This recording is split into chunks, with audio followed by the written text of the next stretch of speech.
In the quiet moments of reflection, far removed from the gunfire of battlefields or the noise of televised political debates, one may begin to wonder about a haunting question that has echoed through the centuries, etched into the monuments of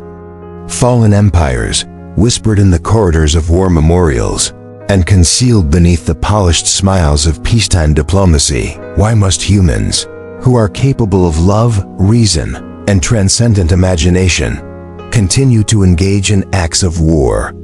to raise arms against each other, and to perpetuate cycles of conflict as though violence were an inevitable expression of our collective destiny? To explore this deeply unsettling question is not merely an exercise in historical analysis or psychological diagnosis, but rather a philosophical confrontation with the very nature of human consciousness, one that demands we delve into the primal corners of our psyche, examine the architecture of civilization, and unravel the symbolic language that weaves together myth, identity, and violence into the complex tapestry of human culture. War, contrary to the comforting illusion that it is merely an aberration caused by political miscalculations or tyrannical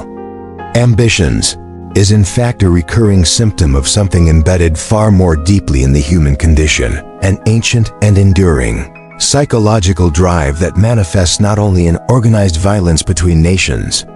but also in the mundane rituals of social exclusion, ideological polarization, and personal vendettas that silently define the fabric of everyday life, from the earliest tribal conflicts over hunting grounds to the mechanized slaughter of world wars, and from the religious crusades of the medieval era to the algorithm-driven rage that spreads through the internet like wildfire. The impulse to fight, to designate an enemy, to defend a boundary,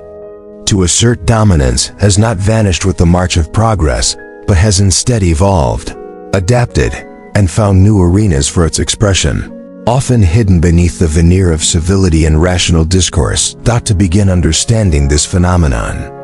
one must revisit the insights of both ancient thinkers and modern psychologists who dared to peer into the abyss of the human soul and found there a restless tension between the desire for unity and the temptation of division, between the yearning for peace and the instinctual pull toward conflict,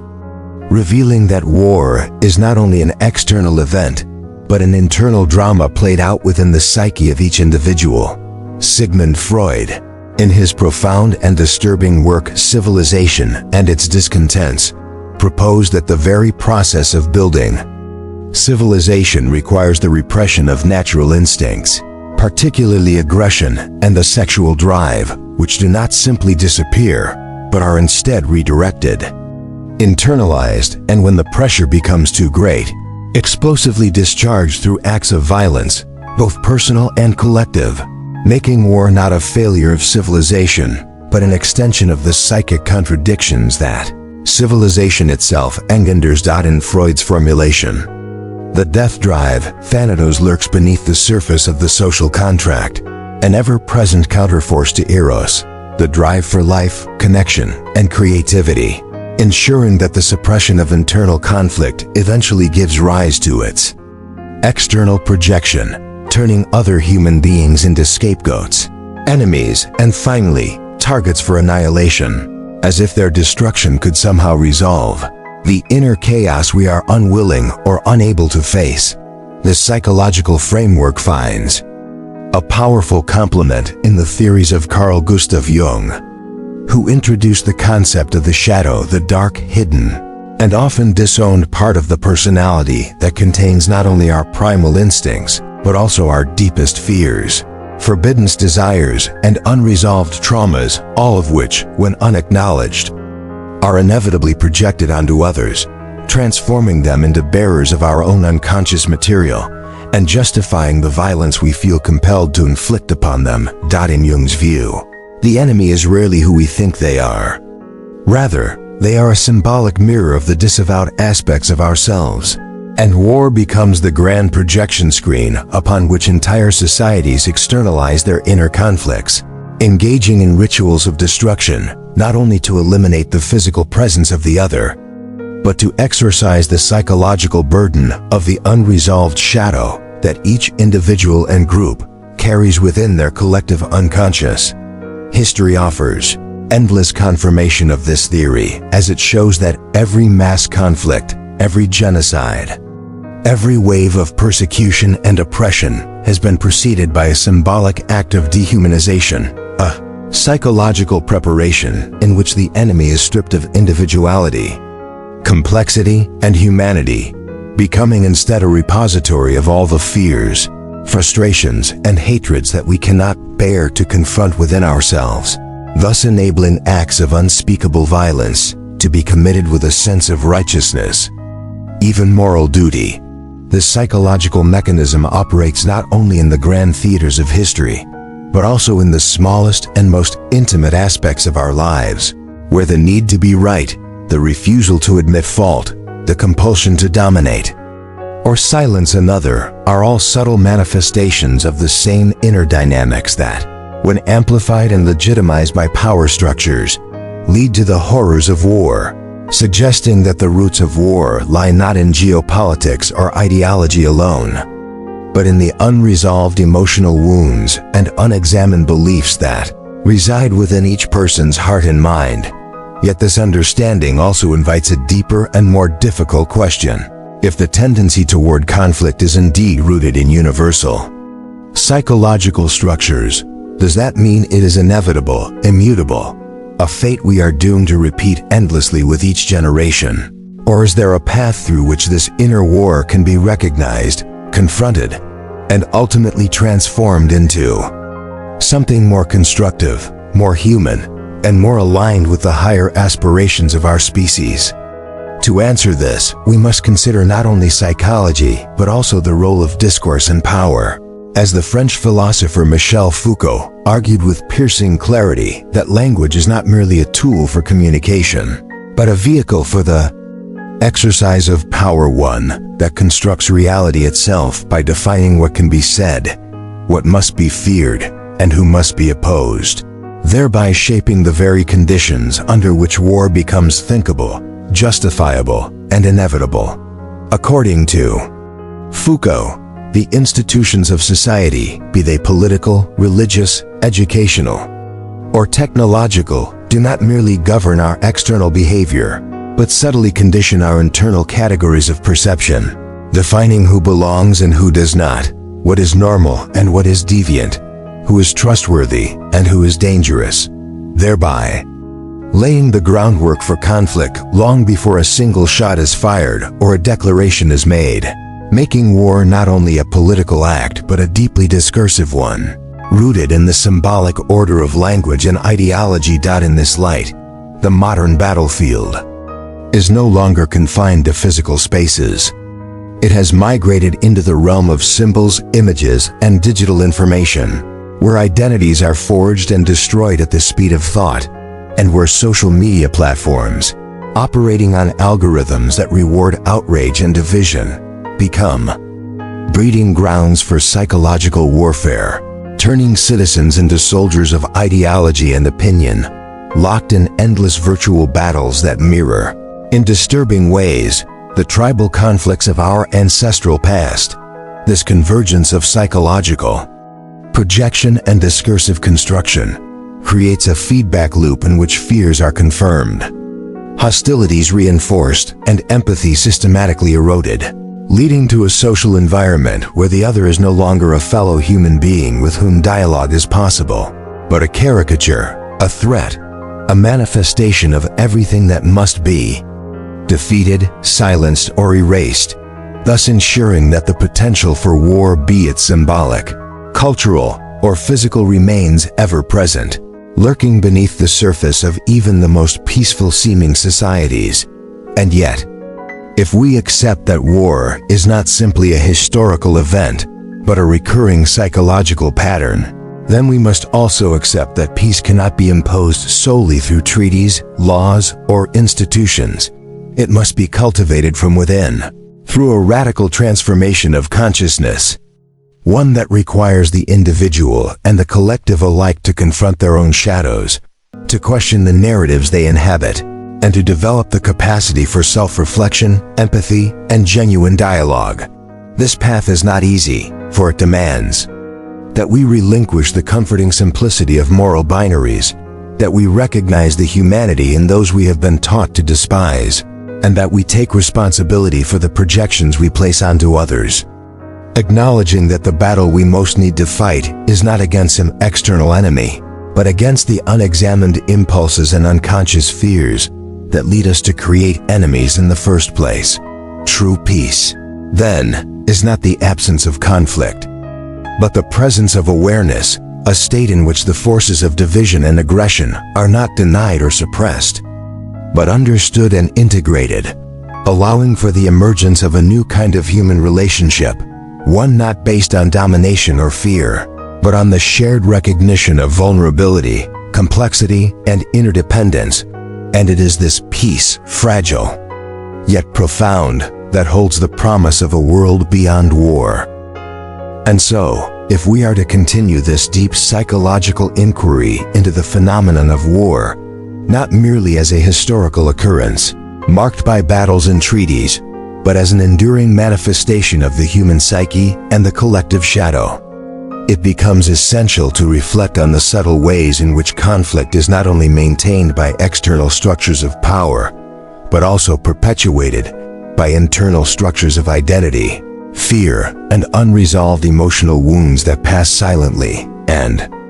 often unconsciously from generation to generation, weaving themselves into the very core of who we believe we are and who we believe the other must be. This understanding challenges the prevailing belief that war is fundamentally about resources, land, or ideology, and instead invites us to consider a much more unsettling possibility, that war is the external consequence of an internal fragmentation, a deep and unresolved schism within the human mind that resists wholeness, that fears the unfamiliar, and that compulsively constructs narratives of separation, superiority, and existential threat in order to maintain the illusion of coherence and control in a world that feels perpetually uncertain, ambiguous, and beyond our grasp. When we look at the great conflicts of history, from the Peloponnesian War to the Crusades, from the genocides of the 20th century to the present-day ideological warfare that saturates digital media, we see not just political or economic struggles, but symbolic dramas in which entire societies, driven by unconscious fears and manipulated by charismatic figures or prevailing narratives, cast themselves in the role of the righteous hero battling a demonic adversary, unable or unwilling to perceive that the enemy they are trying to destroy is often a projection of their own unacknowledged pain, insecurity, or desire for meaning in an increasingly disenchanted world. This tragic cycle of projection and retaliation continues unabated, not because we are inherently evil or incapable of compassion, but because we are largely unaware of how deeply conditioned we are by inherited thought patterns, cultural scripts, and biological impulses that, when left unexamined, override our higher capacities for empathy, cooperation, and reason, thus leading us to participate sometimes with full awareness, sometimes with passive complicity in systems of division, domination, and violence that seem larger than ourselves, yet are composed of the very choices and beliefs we enact each day. Indeed, one of the most insidious aspects of the psychology of war is that it often disguises itself as virtue, as loyalty to a cause, as defense of identity, freedom, or justice, making it extraordinarily difficult for individuals and groups to question their own role in the perpetuation of hostility, for to do so would require a level of self-inquiry, emotional honesty, and psychological courage that our current systems of education, media, and politics rarely encourage, let alone reward. Moreover, the cultural myths we inherit, myths of heroism, conquest, sacrifice, and moral dualism, reinforce this psychological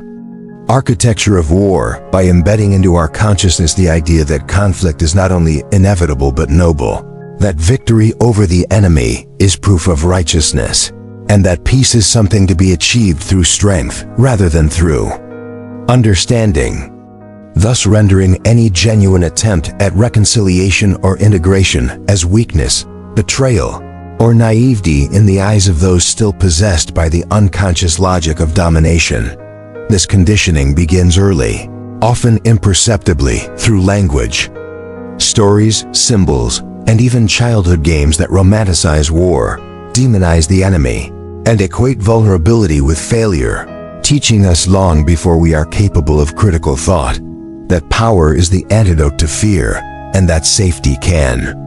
only be achieved by eliminating threats rather than by cultivating the inner capacity to sit with discomfort, to listen to dissent, and to confront the unknown within ourselves with compassion and humility. And yet, despite the depth and persistence of this conditioning, there remains within every human being a flickering awareness, however faint or buried, that another way is possible, a path not of surrender but of integration,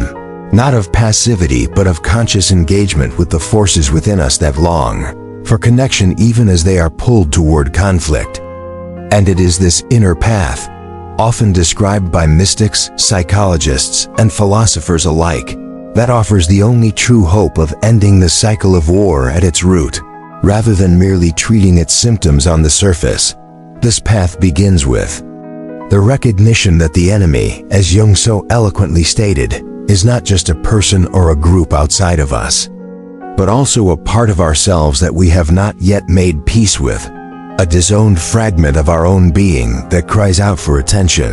healing, and integration, and which, if continually repressed or denied, will find ever more destructive ways to make itself known, whether through projection, compulsion, or catastrophic violence that appears to come from the outside, but is in fact an eruption from the neglected depths of the inner world. To walk this path is to undertake a kind of psychological initiation, a hero's journey not into the battlefield, but into the unconscious, where the true war is waged not against others, but against our own illusions, fears, and inherited patterns of thought that tell us who we must be and whom we must oppose in order to feel secure, valuable, or loved. And it is only by facing these inner dragons without flinching, without hatred, and without fleeing into simplistic moral narratives that we can begin to dissolve the psychological machinery that fuels both personal and collective conflict. But let us be honest, this work is difficult, painful, and profoundly countercultural, for it requires us to question not only our enemies but our heroes, not only our adversaries but our own roles in the drama of division, and it demands that we cultivate a level of emotional maturity and symbolic literacy that our society, obsessed with immediacy, spectacle, and moral certainty, often finds uncomfortable if not outright threatening. Yet it is precisely in this discomfort, in this sustained and compassionate attention to our own internal contradictions, that the seeds of real peace are sown. Not the fragile peace imposed by force or agreement, but the deeper peace that arises from inner coherence, from the alignment of our outer actions with our inner awareness, and from the courageous refusal to reduce the complexity of human beings to categories of good and evil, friend and foe, worthy and unworthy. If enough individuals begin to undertake this inner work, not in isolation, but as part of a broader cultural shift towards psychological insight, emotional responsibility, and spiritual maturity, then the collective psyche will begin to change, slowly and painfully at first, but eventually with the momentum of a new myth emerging. One not based on conquest but on integration, not on domination but on mutual transformation. And it is this myth, still faint and fragile, that offers the best hope for a future in which the psychology of war no longer defines the story of humankind. In the end, the question is not whether humans are destined to fight. That much has been tragically demonstrated across every epoch and every continent, but whether we are willing to evolve beyond the unconscious patterns that compel us to keep fighting, whether we are willing to take responsibility for the internal war that gives rise to the external one, and whether we are courageous enough to believe that the most radical act of resistance is not to destroy the enemy, but to dismantle the very need to create one in the first place.